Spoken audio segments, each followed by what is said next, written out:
Kiara Douglas. I prefer everyone to call me Kiara. I grew up and I still reside on the west side of Chicago. Something interesting about where I live, I stay 10 minutes from the downtown, so everything I'm by is easily accessible. I'm by the blue line and the green line. They have a lot of main attractions downtown, as far as the Willis Tower, they have the lakefront, they have Lincoln Park Zoo, they have aquariums, they also have restaurants, they have bars, they have shopping. They also have Navy Pier, which Navy Pier have events for family, for kids. They have yachts and boat cruises, and around holidays, special occasions, Navy Pier always throw the theme of whatever holiday it is. So that's kind of a good thing. I went to Richard T. Crane High School from 2003 to 2007. Once I graduated, I went to Truman, but that was in 2008. So Truman is actually located up north. I was going for early childhood education, my associate's degree. I went there for maybe 6 months, but I stopped attending and withdrew from my classes because the teacher was even coming late, or he was complaining about how he hadn't gotten paid within the first 2 months of me attending his class. Also, a lot of his material, it seemed like it was pulled up off the internet, and I feel as though if I can go on the internet and Google the material you gave me for me to study or for an assignment that I have to turn into you, I don't feel like the school was the right fit for me. I ended up going to Midwestern College, which is downtown. I withdrew from their program because I found out it wasn't accredited, and they're also on the Better Business Bureau for bad reviews when it comes to the school as far as scamming. So I started attending Northwestern College in 2017 in March. I graduated in 2018 in June. I decided to come back for my nursing degree. I wanted to come back for nursing because with medical assistant, it's a stepping stone, and I feel like once you're a medical assistant, that's it. You don't really much go anywhere. So I tend to finish my nursing degree, the 2 years. I graduate in 2021. As far as career, once I finished high school in 2007, my first job, that September I graduated, was at Chicago Tribune. I was a paper handler, assembler handler, of course. It's just making sure the papers are straightened out, and then from that I wanted to learn something else. I became a machine operator. So machine operators, the machines, they get fixed or jams, I fix the machines. So that pretty much put me in a position, any job that I wanted as far as warehouses I was able to get, because I was able to fix machines and not just do paper handling. So I did warehouses for 3 to 5 years. Then I moved to retail sales. I worked at Lord & Taylor and Saks Fifth and Saks Off Fifth. After that, I decided to go into CNA. So when I did CNA, once I completed my medical assistant in 2018, I decided to do CNA in March of 2018, and I completed in June of 2018. So I've been working at nursing homes to get my experience.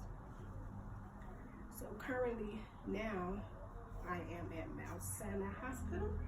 I started in May. I applied in March. I got accepted for a position at Rush Hospital for medical assistant, which is better for me because at Mount Sinai, I'm a teletech, which means I do EK reading a lot and I do lead placements. I sit sometimes, and sometimes I work in the ER, even though that gave me a spot to learn when it came to different levels of the hospital, different departments, CCU, ICU, neonatal, with everything. I was able to, once I go into Rush, I know a lot of their departments because I got hospital experience from Mount Sinai. A brief story that no one knows about me. I'm kind of, well, I wear glasses and I wear contacts. I'm half blind in my left eye. You really would know unless you honestly know me. So of course strangers, they'll just think, okay, she wears glasses because she can't see. I'm farsighted, I'm nearsighted. I've been wearing glasses since I was 6. They just told me I will go legally blind in my left eye when I'm 50. It's hereditary, so now my vision is bad. I just found out that I really can't see out my left eye a month ago, so I have to wear glasses instead of contacts now.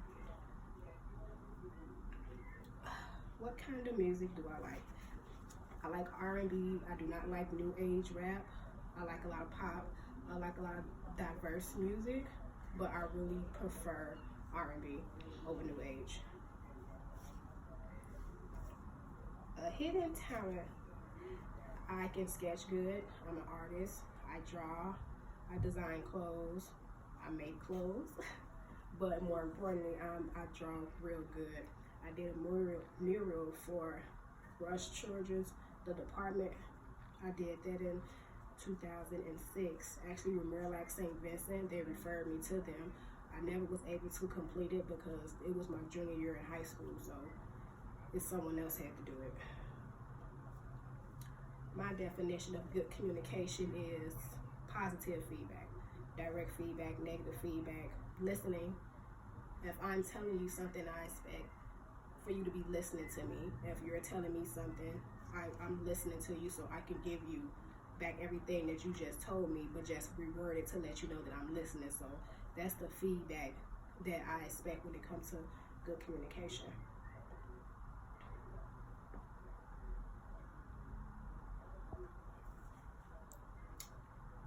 Think about your definition and how it applies to your career mention.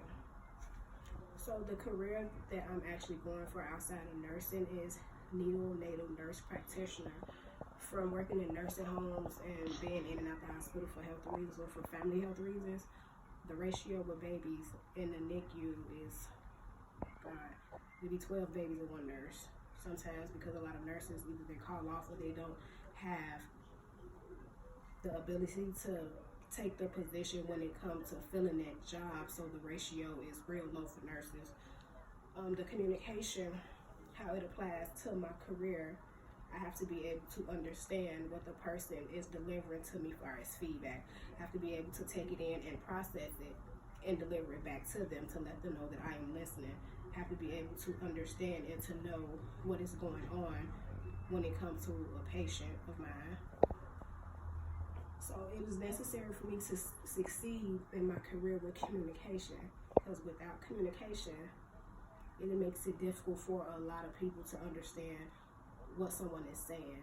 If I don't communicate to you, how would you know what to do, or how would you know what is going on?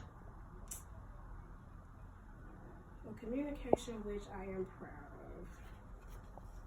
Well, I communicate now verbally, because I used to communicate a lot through paper because I found it easier to express myself in writing instead of verbally.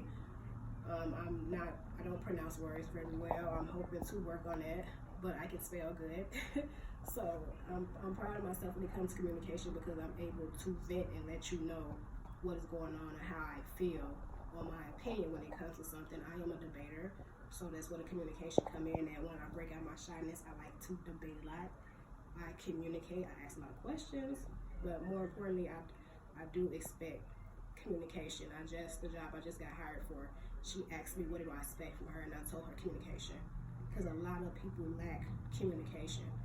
And the thing is, when communication is lacked, is you really can't succeed in nothing once you lack communication, because that means you're not listening. So that is it. I don't know how long the video is. I did this video 3 times and my son crawled on the floor, and I actually have my daughter recording it, so that's another hidden thing behind it. Thank you.